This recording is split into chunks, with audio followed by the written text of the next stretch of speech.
वैष्णवी हगवणेचा शवविच्छेदन अहवाल आणि फोटो न्यूज 18 लोकमतच्या हाती. गळफास आणि वैष्णवीच्या शरीरावर मारहाणीचे व्रण.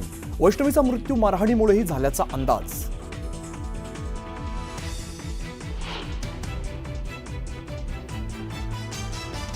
पाकिस्तानच्या सिंधमध्ये गृहमंत्र्यांच्या घरावर हल्ला. आंदोलनकर्त्यांनी गृहमंत्र्यांचं घर जाळलं. कैनाल प्रकल्पाविरोधातील आंदोलनाला हिंसक वळण.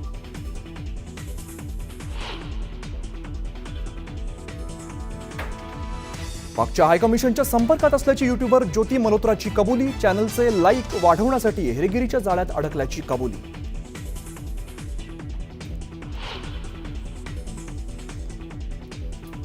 पहिल्याच पावसात पुणेकरांची दाणादाण. मांजरी भागातला रस्त्याला तळ्याचं स्वरूप. राष्ट्रवादीचं साचलेल्या पाण्यात होडी आंदोलन.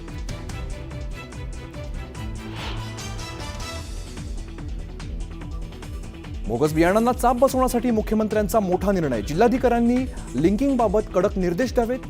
कंपन्या सक्ती करत असल्यास कंपन्यांवर कठोर कारवाई.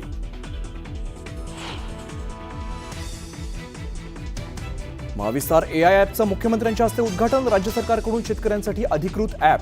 एआयच्या माध्यमातून शेतकऱ्यांना मदत केली जाणार.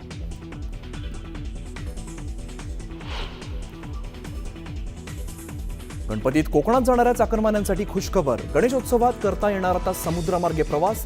मत्स्य आणि बंदरे विकास मंत्री नितेश राणेंचा पुढाकार.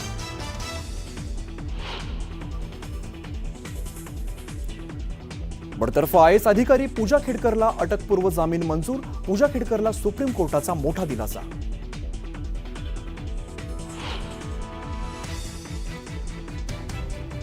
आणि छत्तीसगडमध्ये माओवाद्यांविरोधात मोठी कारवाईत 26 माओवादी ठार तर कोट्यावधीचं बक्षीस असलेला माओवादी बसवराजू ठार झाल्याची माहिती.